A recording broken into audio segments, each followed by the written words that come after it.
I'm now in St. Petersburg during the White Nights Osho Festival, and it's giving me insights into the yin-yang duality, the yin-yang paradox, so to say.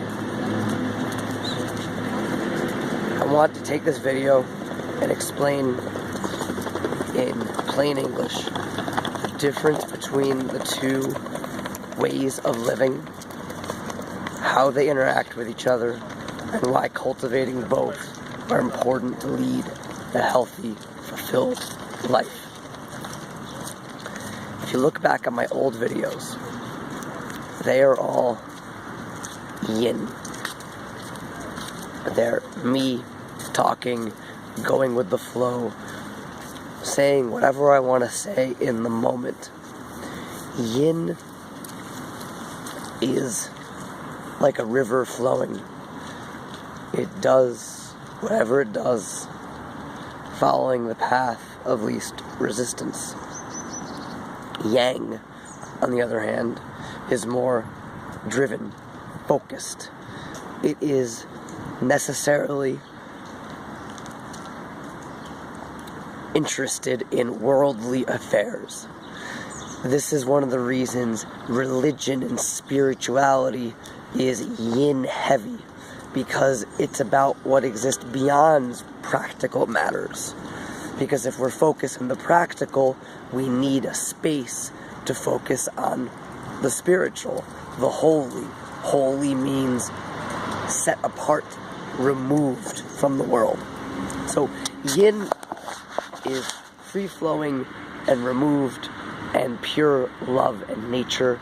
Yang is about mission and purpose and putting rocks in that flowing river to guide it in the direction of your choosing. You can already see that yin is associated with femininity, and yang, running with wang, is associated with masculinity. So that is what the difference is between yin and yang. And I'm going to illustrate it with an example from my experiences doing Osho in Germany and Russia. In Germany, in Berlin, I would leave in a meditative state, and I could interact with the city in that state for hours. I could probably go a whole year just going in the river and free floating and knowing I will be kept safe, because that's the kind of place Berlin is.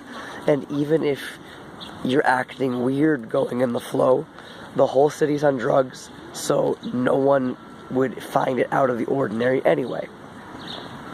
Russia, on the other hand, is very much not like that.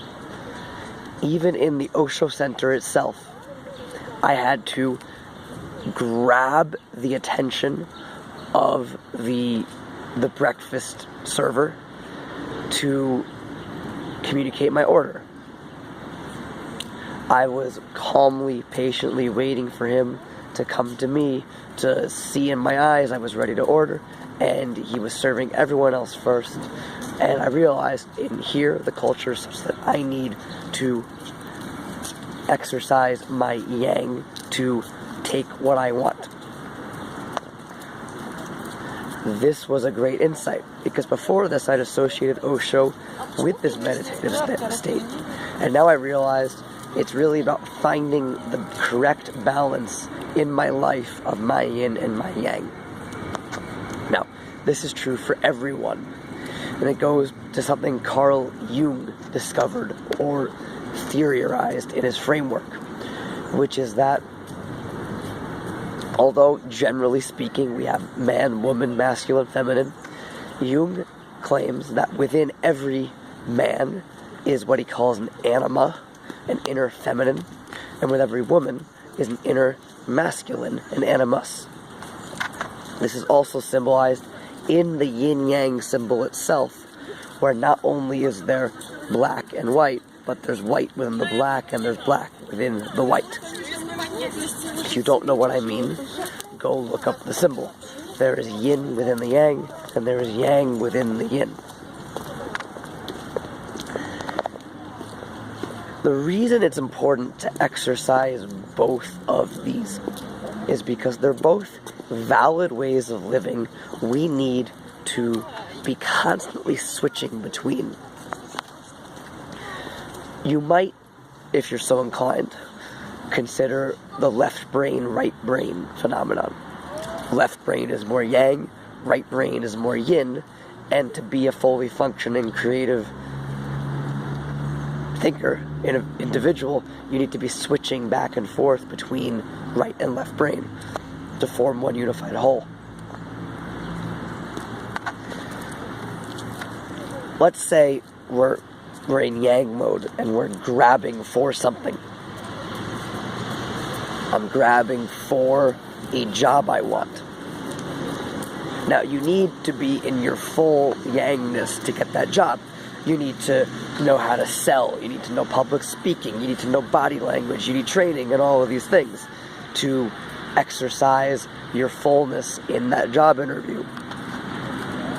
The yin comes in when there's a setback. Maybe your interview isn't going so well. And if you have an untrained or imbalanced yin side, it's going to affect you. You're going to start to sweat. You're going to feel nervous. And it's going to affect your ability to be effective. And it's also going to ruin people's trust in you. Because if you can't even handle this interview, how are you going to handle the stress of the job? So yin is this base level from which we operate our yangness. And similarly, if we're operating primarily from yin mode, which means I'm sitting here in this park,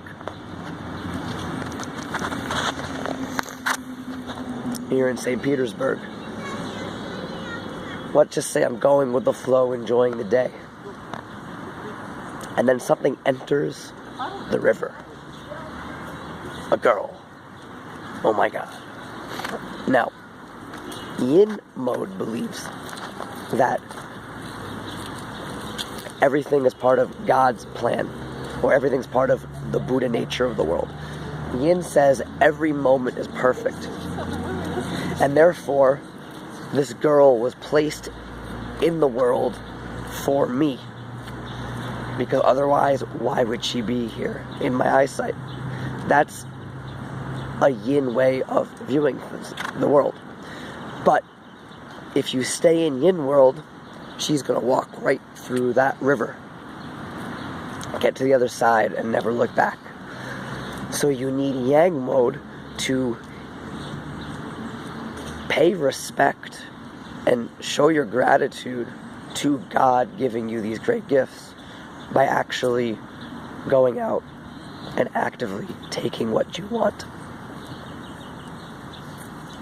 Yin sees everything as a gift from God, and yang does the necessary things to take advantage of those gifts, while still being grounded in the yin to make sure you're a loving, forgiving, compassionate soul. This is the yin-yang paradox, the yin-yang in plain English, the way they balance each other and how both are important for your life. To train your yin, meditate. Join us for Osho in the mornings and exercise your observer that just enjoys every moment for what it is. If you want to exercise your yang, take our public speaking courses, take our improv courses, or get one-on-one coaching with me by emailing peter@redballtheater.com. peter@redballtheater.com. And as you learn both, and you integrate both into your life, you will be the balanced, happy, powerful person you were destined to be. Done.